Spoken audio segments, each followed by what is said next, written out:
digestório começa realmente no nariz.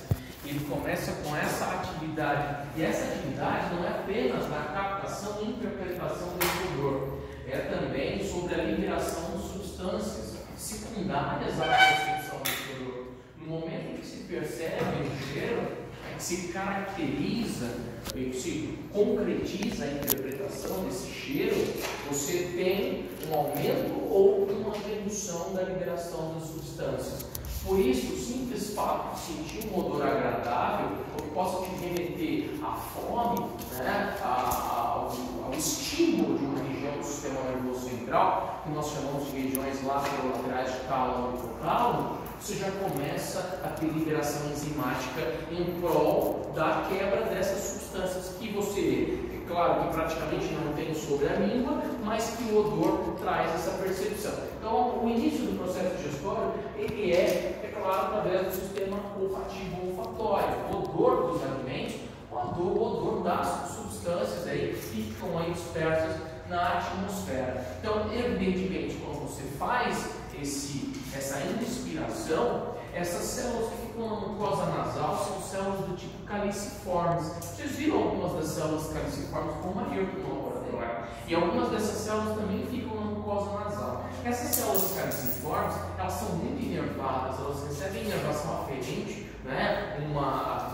conjectura de inervação aferente muito robusta. E essas inervações aferentes, como o nome já diz, aferentemente, as leva essa informação para o sistema nervoso central. Agora, essa inervação leva para o sistema nervoso central por um caminho. Aí entra a anatomia.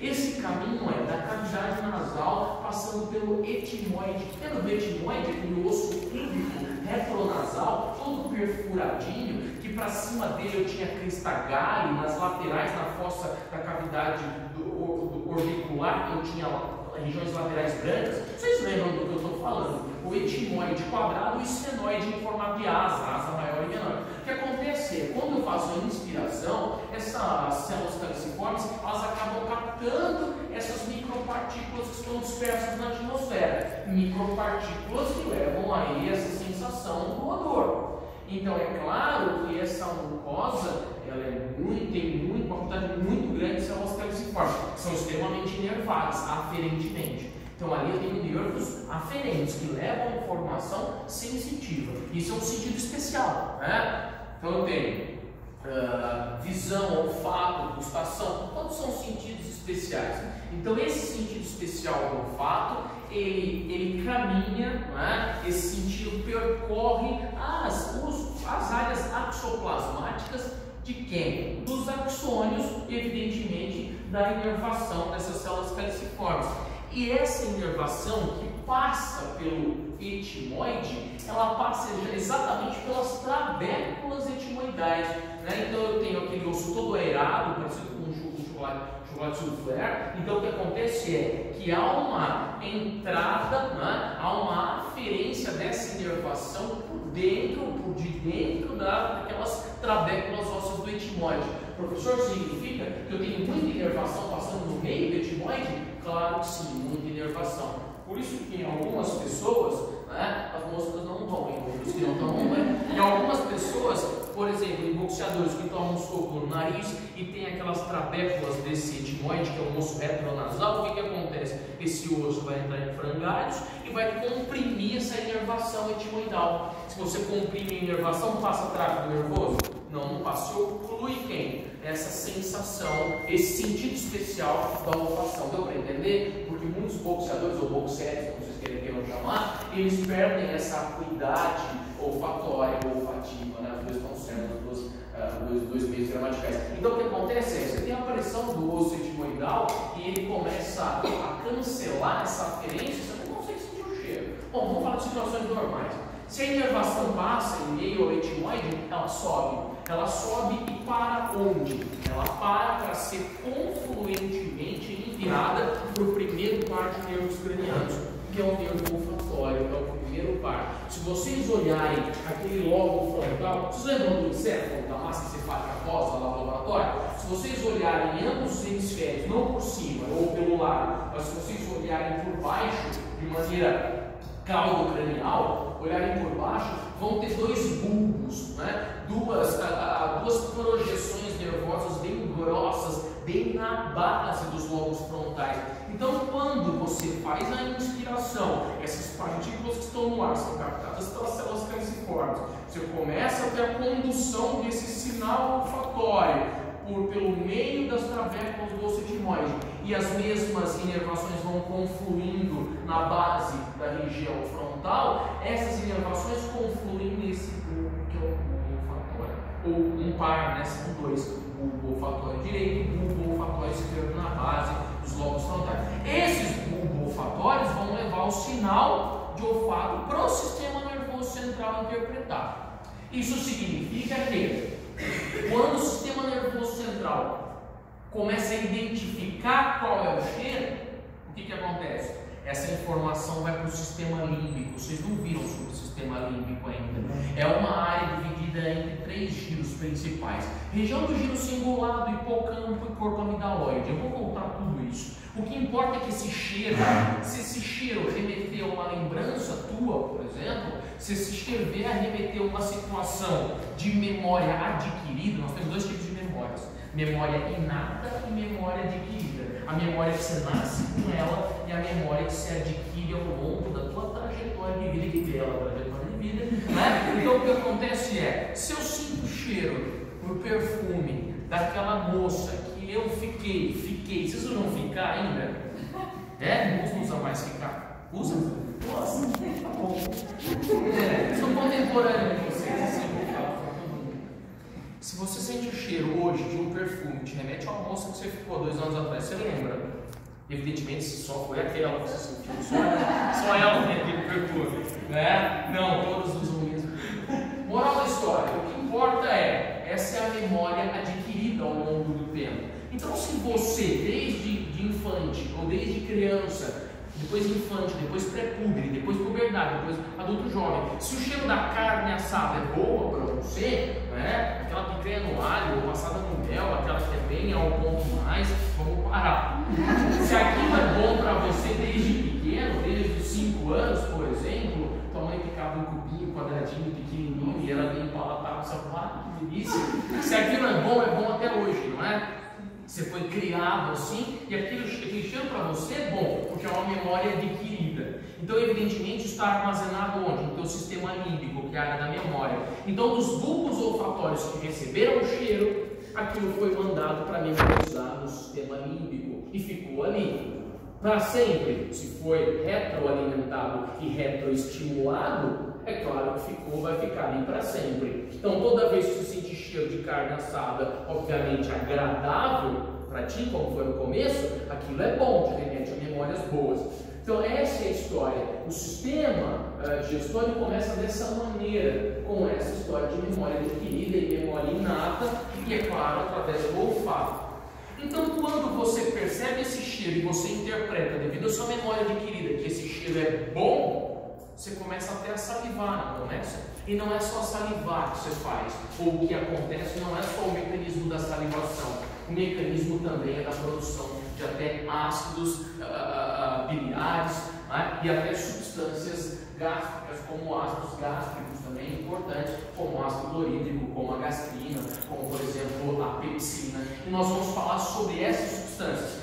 Algumas delas são ácidos, outras são hormônios, outras são substâncias pré-ativas ou precedentes a substâncias ativas. Nós vamos falar sobre tudo isso. Mas o que importa é que não precisa necessariamente ter o contato do alimento com a cavidade oral para você ter o início do processo digestório. Simplesmente sentir o odor de alguma coisa que seja palatável ou até mesmo não palatável, isso pode gerar um feedback positivo ou negativo. Isso pode estimular o sistema gastrointestinal a produzir mais ou produzir menos. Isso é real, isso é verdade. Por exemplo, alguns alimentos, eles são um pouco menos, para o Brasil, um pouco menos comuns. Como, por exemplo, em algumas regiões a buchada é um pouco mais comum, em outras menos. Se você, de pequeno, teve algum trauma, por exemplo, sua mãe estava cozinhando bucho, olha que horrível isso, tem gente que já faz assim, a gente fala, nossa, maravilha. Então, quer dizer, depende da memória adquirida que você tem, das características inatas também do indivíduo. Então, tem criança que nasce já gostando de bucho, tem criança que nasce já odiando o bucho. E assim, tem criança que nasce odiando e passa a gostar. Camarão, a mesma coisa. Outros alimentos coisa. Aí não depende mais da característica de memória inata, depende da característica de memória adquirida. O importante de tudo isso é vocês lembrarem que, por exemplo, um cheiro ruim pode levar a uma não salivação. Um cheiro ruim pode levar a não produção de ácido clorídrico, entende? Então o sistema digestório, ele não vai ao sabor dos ventos. Ó, sabor dos ventos do sistema digestório. Não. O sistema digestório não vai ao sabor dos ventos. O sistema digestório vai de acordo com essas memórias. Mas o importante é notar que esse sistema não começa na boca, ele começa no nariz. Por isso que faz mal mascar chiclete, por exemplo, por longos períodos, sem que você não vai engolir nada para digerir. Por isso que é muito ruim também você só ficar sentindo o cheiro dos alimentos e não consumi-los. Né? Ruim, caramba. Tá? Bem, se você vontade. Então é assim que acontece. Então tudo começa na cavidade nasal, isso estimula a salivação e estimula a produção também de enzimas, produção de ácidos, produção de hormônios ao longo dessa cadeia, ao longo desses órgãos que nós chamamos de órgãos ocos da digestão e órgãos sólidos da digestão. Os órgãos ocos da digestão são os órgãos por onde o alimento está passando: esôfago, estômago, duodeno, jejum, íleo, intestino delgado, a região do intestino grosso, com ascendente, transverso, ascendente, sigmoide, tal. E os órgãos sólidos da digestão, a gente tem pâncreas, a gente tem vesícula biliar e a gente tem fígado. Né? Então a gente tem órgãos que são ocos e órgãos que são sólidos do processo digestório. Bom, aí esse alimento vai para a boca. Você sentiu o odor, nossa, odor agradável, né? Você fala, que gostoso. Cara, meu vizinho está. Questão de vizinho. Eu fiz faculdade em Araraquara, né? Fiz físico lá, depois eu acabei fazendo educação física, depois eu acabei fazendo biologia e tal. Mas fiz físico. É importante para que vocês entendam o processo de adaptação. Essas células telescópicas são adaptativas. Ó, sentidos especiais, eles adaptam. Sentidos somestésicos, eles também se adaptam. O que são sentidos especiais? Audição, visão, olfação, gustação, sentidos especiais. O que são sentidos somestésicos? Tato, pressão, vibração, estiramento, temperatura e dor. São sentidos somestésicos. Entende o que eu quero dizer? Isso é somestesia. Isso é sentido especial. Sentidos especiais e somestesia.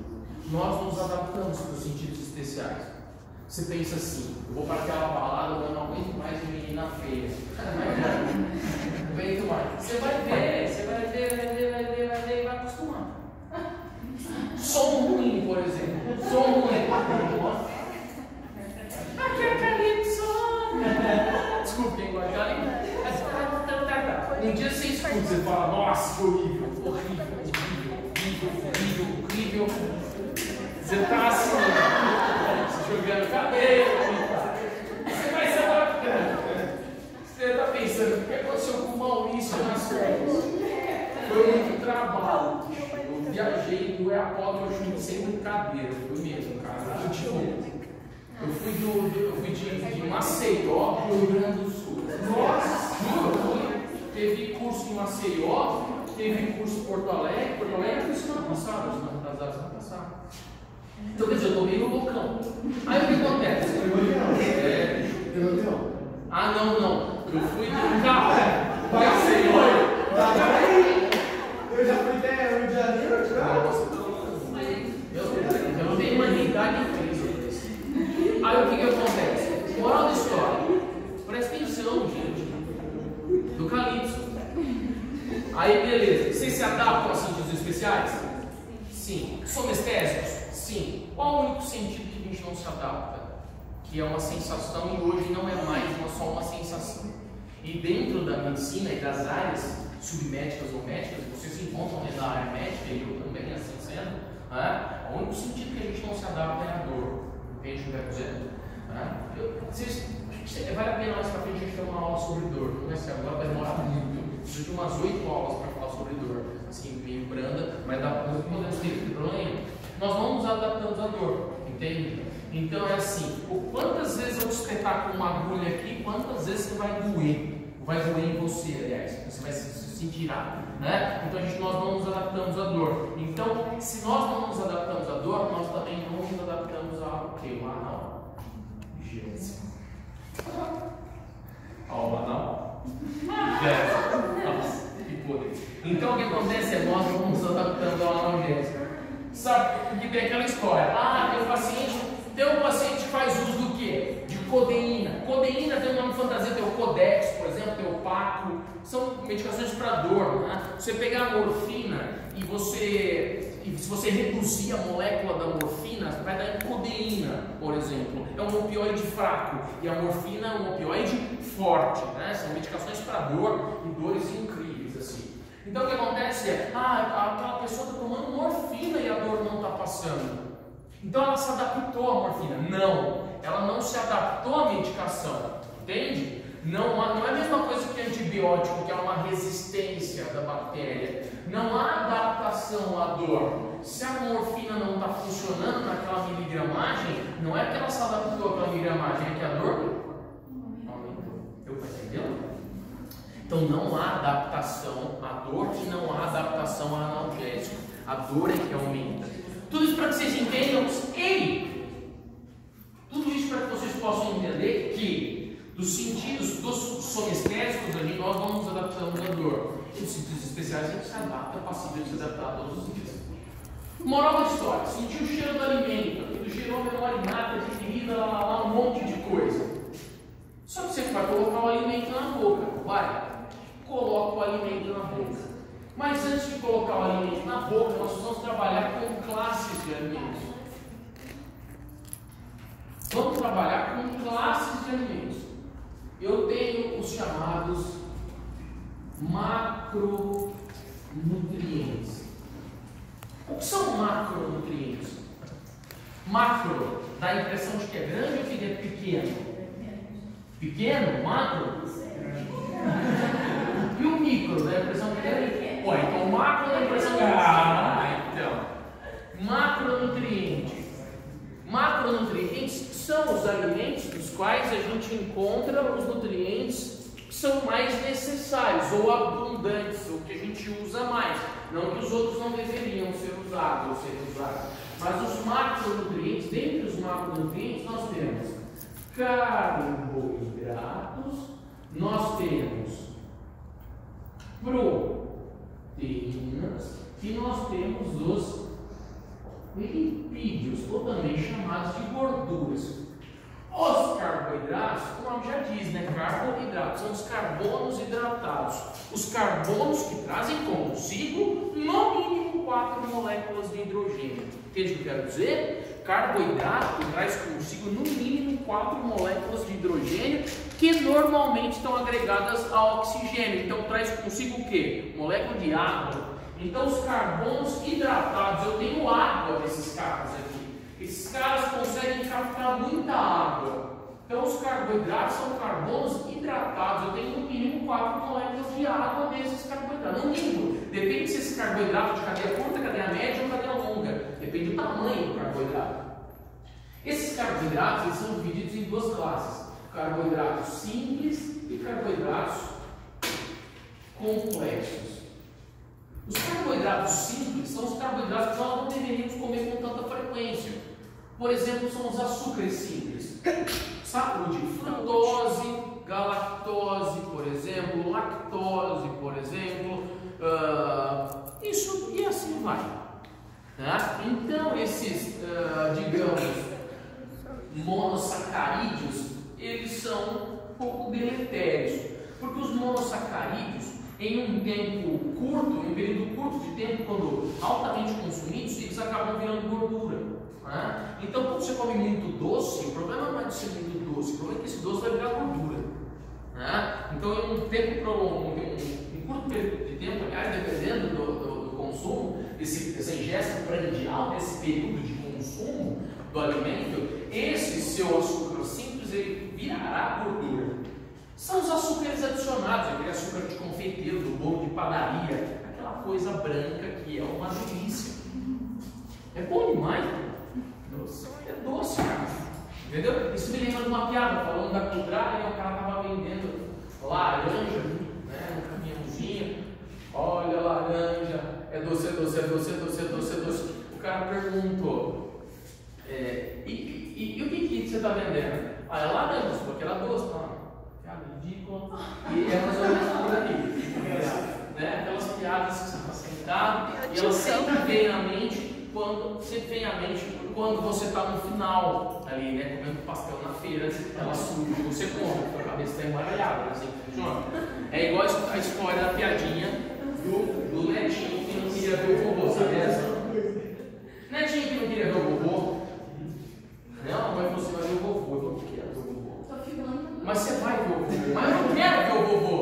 Você vai ver o vovô, eu não quero ver o vovô, cala a boca e cala. Segunda-feira volta às aulas, cala a boca e cava. Então o açúcar simples é aquele que cala a boca e cava, aquele que faz mal. Então o problema é o seguinte, açúcar adicionado é um problema. Tá? Então vamos lá. Glicose, galactose, lactose, açúcar simples.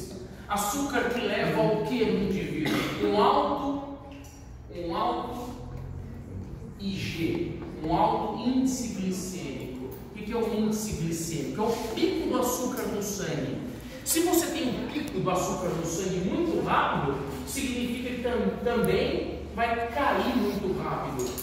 Então ele pode ter uma hiperglicemia, ao ponto que logo em seguinte ele vai ter o quê? Uma hipoglicemia. Açúcar simples não se mantém no organismo. Ele é altamente e facilmente degradado para a produção de energia, só que se consumido em altas quantidades, ele acumula em forma de gordura. Então o pior que você pode encontrar. Em altas quantidades ele acumula em gordura e aquilo que te mantém energeticamente favorável para a célula, ele se esvai rapidamente. Né? Agora, você precisa não de um alto índice glicêmico, mas você precisa de açúcares que possam gerar um baixo IG, um baixo índice glicêmico, que é derivado dos açúcares complexos. Os açúcares complexos, eles são ligados normalmente a fibras. Por exemplo, algumas frutas são ricas em açúcares complexos. As fibras que são, ou melhor, as frutas que são mais fibrosas. Por exemplo, você tem a pera, por exemplo, você tem a carambola. Então são frutas que, quando a gente fala carambola, aumento da atividade renal, diminuição da atividade renal, isso é mito. Tá? Mas algumas frutas que são mais assim, fibrosas ajudam nisso. Alguns vegetais também, tem muito talo, também ajudam com essa característica. Então, quando você tem carboidrato associado à fibra, você tem carboidrato complexo. Essas fibras, elas podem ser fibras, poderão ser fibras solúveis ou fibras insolúveis. Qual a diferença? Porque eu já ouvi falar, professor, se um indivíduo tem diminuição do trânsito intestinal, tem que comer fibra. Se o indivíduo tem aumento do trânsito intestinal, tem que comer fibra. Não é assim que funciona? Ah, eu vou muito no banheiro, ah, é fibra. Ah, eu vou pouco no banheiro, ah, é fibra. Ué, tudo é fibra? É porque nós temos dois tipos de fibras. Fibras solúveis e fibras insolúveis. É claro que cada uma delas, para cada uma dessas questões que eu joguei no... Então, vamos lá. Fibras solúveis. Se a fibra é solúvel, é porque ela é solúvel em quem? É que é um 2, é água. Se ela é solúvel em água, o que acontece? A fibra que é solúvel em água, ela estufa. Ela forma um creme, um gel, ela forma uma amilose, amilopectina, uma goma, sim ou não? Então a fibra solúvel, quando se une à água, vira uma goma. A fibra insolúvel, ela solubiliza em água? Não, é o famoso bagaço. Né? Então, nos indivíduos que têm intestino preso, você vai em qual fibra? Insolúvel. Vai o bagaço, ajuda a levar tudo embora. Agora, você tem um intestino solto, o que acontece? Você vai fazer o consumo de quem? Fibra solúvel. Vai juntar com a água, vai formar uma goma e vai diminuir o teu trânsito intestinal. Isso é ótimo. Qual fibra, então, é boa para emagrecer? As duas. Essa aqui, que é solúvel, ela retarda o trânsito intestinal. Ela desacelera o trânsito estomacal e intestinal. Então, isso significa que dá mais sensação do quê? De saciedade. Você come menos. E essa aqui também ajuda, porque essa vai o quê? Acelerar a que está no intestino grosso, por exemplo.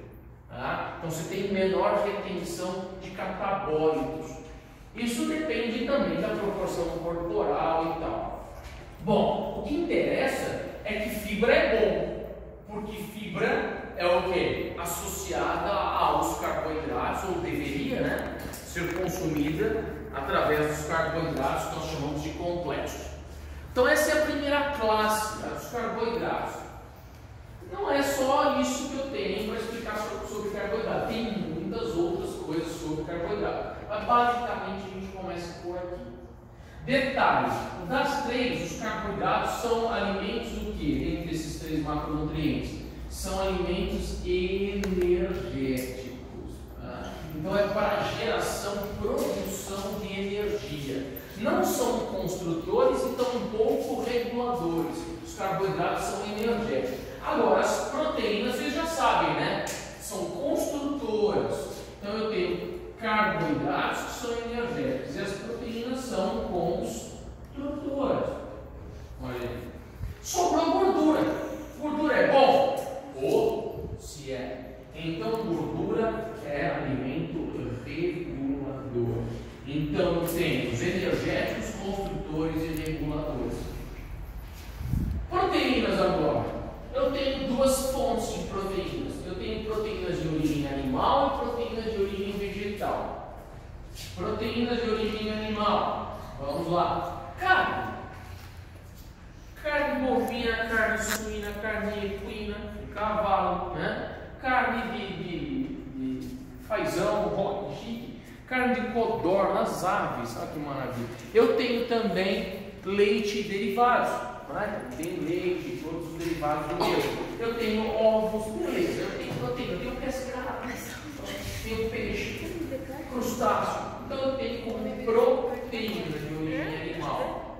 O valor do balanço nitrogenado da proteína animal é bem maior. Tá? Então em 100 mg de uma e 100 mg da outra, em valor biológico para o balanço nitrogenado, a proteína animal sai ganhando em 4 gramas por miligrama de composição. Então, por exemplo, se eu pego 100 mg de lentilha, ou 100 gramas de lentilha, e 100 gramas, por exemplo, de carne bovina magra, como um músculo, sei lá, dianteiro, um patinho.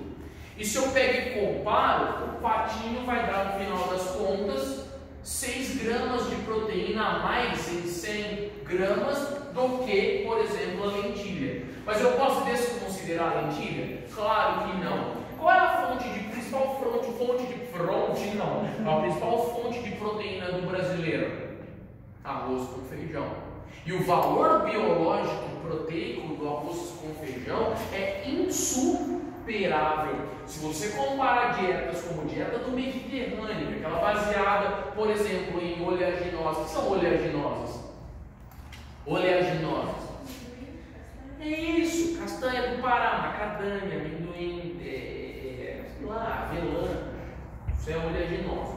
Se você comparar essa dieta do Mediterrâneo, que é rica em contensores, por exemplo, de espécies ativas de oxigênio singleto, né? Essas que são espécies oxidativas, isso é excelente para o processo oxidativo. Estimula a glutationa peroxidase, os próprios mutáveis, outras enzimas são importantes para essa parte. Mas ela é pobre, por exemplo, nessa conjunção proteica. A dieta do brasileiro não, é rica. Aliás, é a mistura ou a melhor associação de fonte proteica que nós temos. Se você pegar a fonte de proteína que você tem no feijão, associada a algumas características de lignanas que a gente tem no arroz, que é um tipo de substância, se aumenta o valor biológico proteico do cara. Então, professor, quer dizer que eu só preciso comer arroz e feijão? Sim, se estiver falando de proteína, sim. Só que você não vai encontrar as vitaminas que tem na carne bovina no arroz com feijão. Entende? Estamos chegando em vitamina ainda. Tá? Então, origem animal, bem bacana. E nós temos as proteínas de origem o quê? Vegetal. Quem eu tenho proteína vegetal? Os grãos. Grão de bico, lentilha, feijão branco, feijão preto, feijão fradinho, feijão bolinho, feijão carioquinha, todos eles são boas fontes de proteína de origem vegetal. Tudo bem, maravilha. As proteínas são construtoras, são formadas à base de aminoácidos Os aminoácidos são divididos em duas classes: aminoácidos essenciais e não essenciais. Aminoácidos essenciais e não essenciais. Como a gente está falando de construção, eu não sou assim, mas tem um amigo que é assim, aliás, que venceu o campeonato agora, overall, lá nos Estados Unidos, participando disso, o Sardinha, bodybuilder de Ribeirão Preto, esse cara Sardinha, né, parceiro, companheiro nosso, ia palestrar aqui para um congresso que eu estou organizando, mas cobrou muito caro, e Sardinha.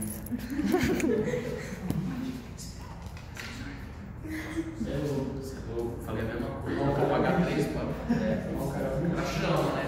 Público. Moral da história. Sardinha, grande abraço.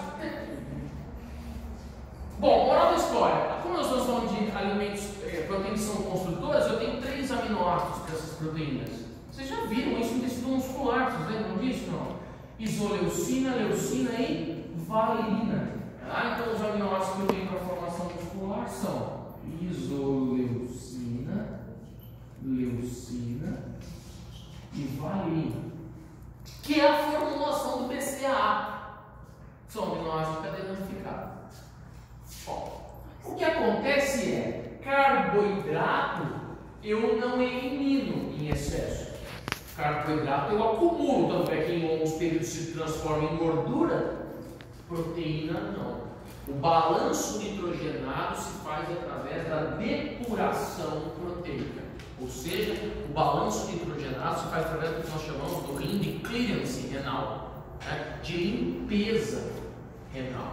Tá? Então você pode notar, quando você vai naquele churrasco que o Thales chamou, e você come muita proteína, come muita carne, muita, você vai urinar com cheiro do quê? De ureia, muita ureia, que é um dos subprodutos. Então você urina com cheiro de carne mesmo, quando você consome muita proteína. Então você não acumula proteína, você elimina o excesso. Então essa você não acumula, agora essa e essa, infelizmente, você acumula. Isso coisa com vitamina, né, professor? Coisa com vitamina. Vitamina também.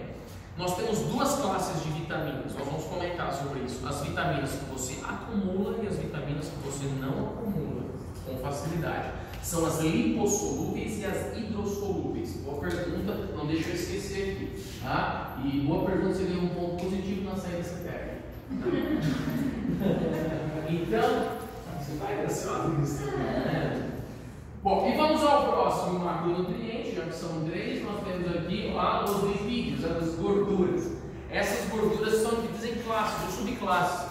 Gordura saturada, poliinsaturada, monossaturada. Né? Isso depende da saturação, a saturação molecularmente falando, depende da dupla ligação da molécula. Né? Se tem mais do que uma dupla ligação, se tem uma dupla ligação ou se não tem dupla ligação. Isso determina se ela é saturada, monossaturada ou polissaturada. Então vamos lá, depende se ela é saturada, gordura saturada, se é uma gordura monossaturada ou se ela é polissaturada. Gordura saturada é a gordura da picanha que fica ali fora. Aquela gordura extremamente saturada. Ela tem, como é que você faz para descobrir? Talvez você não tenha um laboratório para descobrir.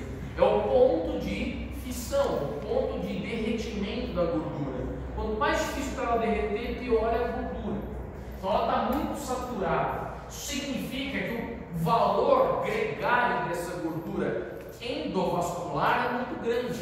Ela que promove o entupimento de veias e artérias, os acidentes tromboembólicos, né? A deposição para a formação de um trombo, ou futuramente um êmbolo, dependendo da pressão dessa artéria. Isso acontece normalmente com a artéria femoral. Então ela é saturada de fontes como essas que eu falei, da proteína animal, que é uma capa de gordura como aquela.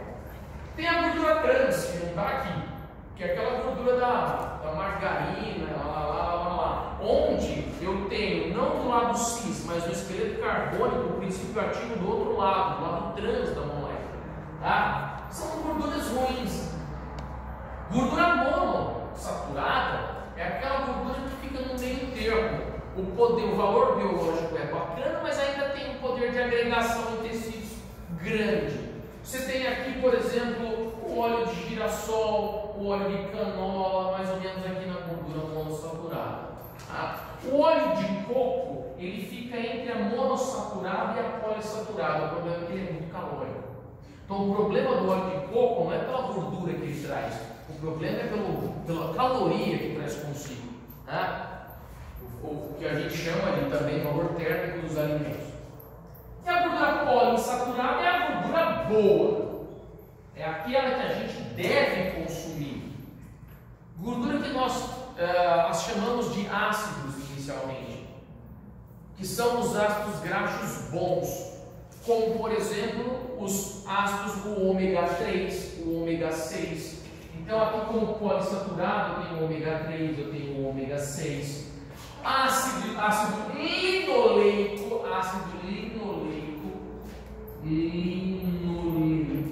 e ácido alfa-linolênico. Olha que bonito o nome. Ômega 3 e ômega 6, ácido linoleico e alfa-linolênico. É bacana isso aí? É. Qual é a fonte dessas gorduras poliinsaturadas? Não estou dando nem anatomia, já estou dando fisiologia já, no final do ano. Né? Qual é a fonte dessas gorduras? Boa, Selminha, fatiou, passou. Óleo de fígado de bacalhau, óleo de peixe, sardinha tem muito isso. Normalmente são peixes de água doce e gelada. Truta, salmão. Então você encontra isso facilmente, principalmente na truta. Não é? Fazendo aquela pesca com fly, lá, aquele negócio, né? Meio frescalhado. Meio frescalhado dá vontade que eu tenho de pescar com aquilo no papo. Moral da história. Ômega 3 e ômega 6. Ah, professor, o que tem a ver com odontologia? Tudo. Tem a ver, tudo a ver com odontologia. Esse ômega 3 e ômega 6 são de uma classe de elementos químicos e subprodutos e produtos chamados de eucosanoides. Já ouviu falar de eucosanoide? Não? Leucotrienos ou leucotrienóis? Então vai pesquisar. Então, sério, eucosanoides é uma classe de substâncias que somente é produzida se tiver o consumo de quem? Meu Deus do céu. Consumo de ômega 3 e ômega 6. Aí tem várias piadas, mas são todas ruins.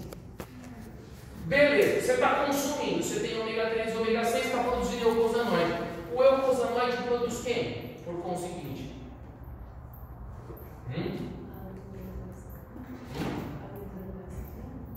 Você consome a gordura e ela é transformada em eucosanoide. Você tem dois caminhos. Você tem o caminho bom e você tem o caminho ruim, que também é bom. Qual é o caminho bom? O caminho bom é que esses eucosanoides eles podem servir como antioxidantes. Ou seja, eles vão afastar as eros. O que são as eros? Espécies reativas de oxigênio singleto. Já ouviram? Vocês já viram esse oxigênio? Essa forma de oxigênio? É um oxigênio singleto. É um oxigênio que quanto mais você tem, mais fudido você está. Quanto mais oxigênio desse, mais você acelera quem? Quanto mais oxigênio você tem, mais você acelera o quê? O processo de apoptose. Eu falei apoptose? Gente do céu, apoptose é a morte programada de células, não é? E a necrose é a morte localizada de células. Sim ou não? Cuidado, hein? O que é a morte programada de células? célula que está programada para morrer. Isso é o que a gente chama em inglês, fala comigo, turnover.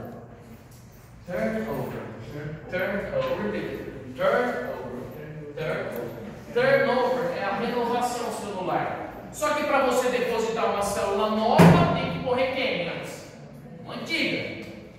Isso é a apoptose. Por isso a gente morre, a gente não morre, quer dizer, a gente morre de um dia para o outro, isso é uma possibilidade que acontece. Mas eu digo, a todo dia a gente morre um pouquinho. Célula morrendo, apoptose, morte programada. A quantidade celular vai reduzindo, entende ou não? Quem protege você dessa coisa? Você. Quem protege você dessa morte programada e não acelerar o tanto que não deveria? Os antioxidantes. Quanto mais antioxidante eu tenho, mais eu afasto elas, menos espécies reativas desse oxigênio eu tenho, menos apoptose eu tenho e morre menos. Entende ou não? Se eu como pouco isso, eu tenho pouco disso, eu tenho pouco disso, eu tenho muito disso. Se eu tenho muito disso, eu morro mais. Sim ou não? Então eu tenho que comer aquilo lá? Tenho. Só tenho peixe? Não. Tem quem que você falou? Nas oleaginosas. Nas castanhas. Moral da história. Isso é bom? Mas isso é ruim também? É ruim. E por que isso é ruim? Porque eufosanoide produz quem? Uma substância chamada de prostaglandina. Já ouviu falar? A prostaglandina, por sua vez, produz um ácido chamado de ácido araquidônico. Sim ou não? Deixa eu ver. Quem que eu posso pisar no pé? Doeu? Acho que gritar. Quem que quando pisa no pé grita? Bom, beleza. Meu Deus! Papai, peraí, porra. Hã? São Tomé das Letras. Só como se fosse um José. Eu falei rápido. Veja só. Eu fui no logo de óculos. Veja só. O ácido araquidônico ele faz o quê como substância química? O ácido araquidônico ele faz o quê? Irrita. Irrita quem? Nervo. Nervo que leva o quê para o sistema nervoso central? Dor. Sacou a história? Quem que quando você está com, sei lá, você está com uma lesão periodontal, certo? Grave. Seu ligamento periodontal está carcomido. Não há capacidade de amortecimento, de poder oclusar. O teu apertamento está falho, vai doer? Porra, se vai doer. Ué, não vai? Aí você vai no dentista e precisa levar a oclusal. Brincando. Aí tá lá, um periodontal, você imagina o nível. Aí você está com uma lesão aqui, não tá? Não tem substância química nessa lesão? Nossa, tem macrófago, neutrófago, tem todas as células que são liberadas no processo inflamatório. Neutrófago, 6 primeiras horas, macrófago, 12 primeiras horas, processo de quimiotaxia, todas aquelas células que estão fazendo o quê? Estão sinalizando alguém. Quando você tem célula morta, aqui. Quando você tem célula morta, gente, vamos entender. Quando você tem célula morta por conta de uma inflamação ou uma lesão, essa célula morta, sabe quem que ela sinaliza? O Batman. Sinaliza, brincando, sinaliza quem? O ruim da história, o ácido araquidônico. Deu para entender? Aí ele irrita um nervo e você sente a dor. Sim ou não? E por que o ácido araquidônico existe para ela sinalizar? Porque você tem quem? Prostaglandina. Porque você teve quem? Eucosanoide. Porque você teve quem? Comeu peixe. Nossa, então eu vou parar de comer castanha e vou parar. Não! A dor é um sinal que vai te avisar que alguma coisa está o quê? Errada. Só que é ruim receber sinal de ácido araquidônico porque o quê? Que dói. Mas por um outro lado é bom, te avisa. Só que também não é bom só. Meu chato, né? Mas ele também não é bom só por isso. Sabe por que ele é bom? Por causa disso aqui, ó.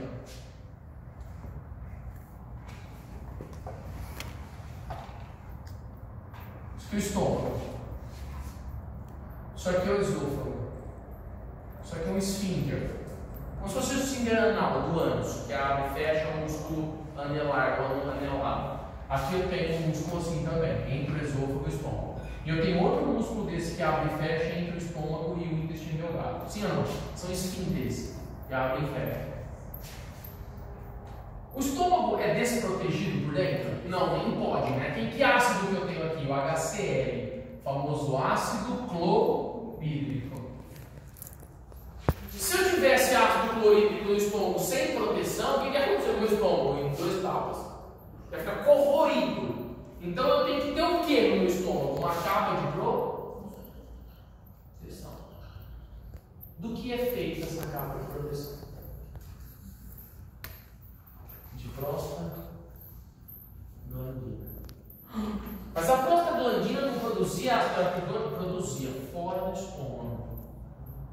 No corpo todo teu por fora aí, a prostaglandina, quando libera ácido araquidônico, promove a dor. A prostaglandina no estômago, ela protege o estômago do ácido. Entende ou não? Qual é, então, a relação clínica que se faz com isso? Que se você entupir o teu paciente de analgésico e anti-inflamatório, vem comigo. Se você entupir o seu paciente de analgésico e anti-inflamatório, você vai bloquear aqui? Vai. Vai diminuir a dor? Ou vai. Só que se você diminuir isso aqui, o que vai acontecer com a capa do estômago? Também não produz. Por isso que tomar anti-inflamatório analgésico acaba com o estômago. É por isso que não se receita médico para o estômago, não se receita remédio para o estômago. Sim, tá certo? Não. Por que não tá certo? O que o cara receita? Vamos brincar. O que o cara receita? O cara receita omeprazol. Ele receita pantoprazol, ele receita esomeprazol, tudo prazol. Sim ou não? Exomex, que é o esomeprazol, e outros, sim ou não? O que essas medicações fazem? Para o estômago. Calma. Calma. O que essa medicação? Ela é uma medicação chamada de bomba de próton. Não. O que é uma bomba de próton? Nós temos moléculas que são acetoras de hidrogênio e eu tenho moléculas que são doadoras de hidrogênio. O que tem a ver o íon H+ com isso?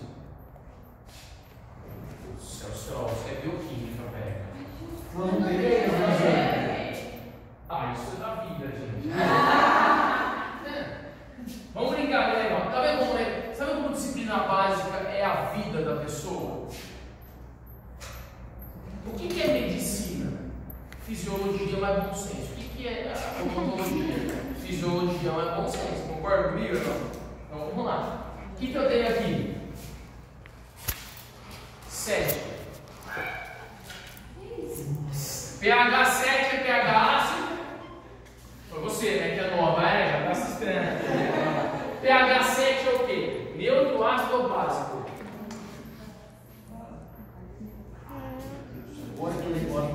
É neutro. pH neutro. Então eu tenho pH neutro. 7. Acima de 7 eu tenho ácido ou base. Vias aéreas superiores ou inferiores? Aqui, a mais de 7 eu tenho um pH alcalino, ou seja, básico. Abaixo de 7 eu tenho pH o quê, então? Ácido. Tem substâncias que são ácidas e outras são básicas. Tem substâncias que deixam o ambiente ácido e outras não. Tudo depende do quê? se essas substâncias são aceptoras ou doadoras de H+. Depende se essas substâncias elas puxam o H+ para elas e tiram do meio. Então, aqui é tecido. Quanto tecido? Tecido. Flanelinha. Tecido orgânico, humano. Massa humana. Tecido humano. Esses são tecidos. E aí o que acontece? Vamos. Eu tenho nesses tecidos substâncias. Tem célula, cada um de vocês são células, e aqui eu tenho interstício. Interstício, sim, o meio intercelular e interstício. Ok? Quando um ambiente desse está ácido? Quando tem mais íons H+, dissipados, ou quando tem menos íons H+? Mais. Quanto mais íons H+ eu tenho no tecido, mais o que? Ácido tecido. A inflamação deixa o tecido assim. Sim ou não? Deixa ácido. Sim ou não? Quanto menos íons H+ eu tenho, mais como fica o tecido? Básico. Alcalino. O sangue arterial tem um pH. O sangue venoso tem outro pH. Os tecidos têm outro pH. O que importa é vocês entenderem que eu tenho moléculas que são aceptoras, puxam H+ do meio e associam H+ para as moléculas. Eu tenho moléculas, ou melhor, desculpe, né? Vamos desenhar essas moléculas que puxam embaixo para ficar mais fácil a compreensão. Eu tenho moléculas que puxam H+ do meio, né? E associam. Eu deixo o ambiente mais ácido ou básico? Básico, porque eu sequestro H+ do tecido. Então esse tecido fica menos H+, fica menos ácido, fica mais básico. E eu tenho moléculas que fazem o quê? Dissociam íons H+. Então eu tenho associação e dissociação de íons H+. Por exemplo, eu tenho uma molécula, enzima, aliás, chamada de anidrase carbônica. Essa anidrase carbônica ela faz os dois papéis. Ou ela dissocia o evento químico para a direita, ou dissocia para a esquerda, ou transforma o ambiente mais ácido ou mais alcalino. O que é uma bomba de próton? Eu preciso saber se eu estou, se a minha molécula é aceptora de próton ou doadora de próton. É claro que o omeprazol, o pantoprazol, o esomeprazol é o que? Aceptor de próton. Então eles sequestram o próton do estômago. Faz o que com o estômago? Deixa mais ácido ou mais básico? Mais básico, mas numa medida controlada. Deu para entender? Então, qual o problema que o senhor falou? Beleza, o cara prescreve remédio para dor, só que aí ele prescreve só aquilo, não prescreve? Qual é o problema disso aqui? Além de ele ser aceptor de prótons, eu formo essa parte alcalina aqui que ele deixa, forma a capa da Heloísa. Com aquela capa da Heloísa, no estômago e depois lá no intestino, será mais fácil ou mais difícil absorver vitamina e mineral? Mais difícil. Então o cara que fica tomando omeprazol, vazia, ou junto com o cataflã, com o voltaren, com o antibiótico, os anti-inflamatórios que você tem, ou com outros antibióticos ou remédio para dor, o cara está tendo o quê? Uma desnutrição oculta. O cara se sente cheio de energia, porque o carboidrato ele absorve, a gordura ele absorve, a proteína ele absorve, não é a vitamina e mineral. Aí o cara tem deficiência de ferro, de zinco, de selênio, molibdênio, vitamina A, vitamina D, vitamina K, você entendeu? Então, o problema é o cara ter uma hipovitaminose, o cara que a gente chama de desnutrição oculta. O cara está desnutrido, mas não parece. Por que o médico não faz essa... não fala para ter essa reposição de vitamina? Então, porque se você fizer a reposição, por exemplo, você vai atrapalhar outro mecanismo. O problema não está lá, o problema está no começo.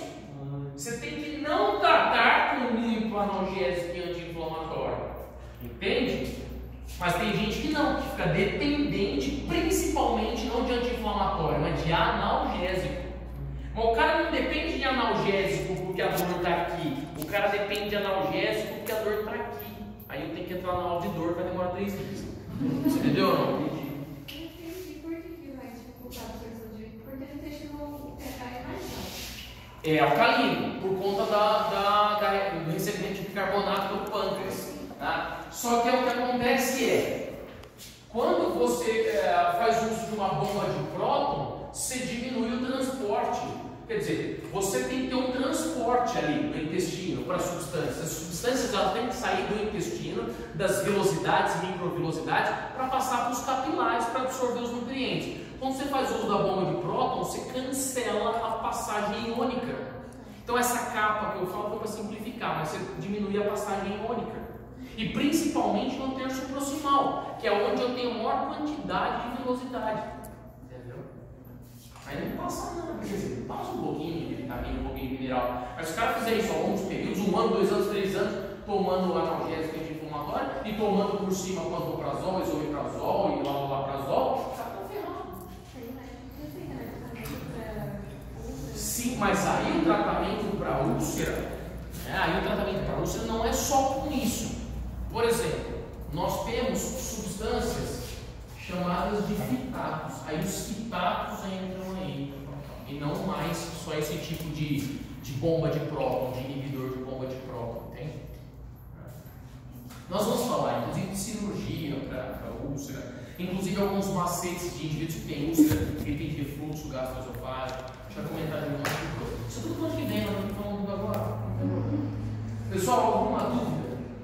Está tranquilão. Né? Então nós estamos nos alimentos ainda. Nem falamos de boca.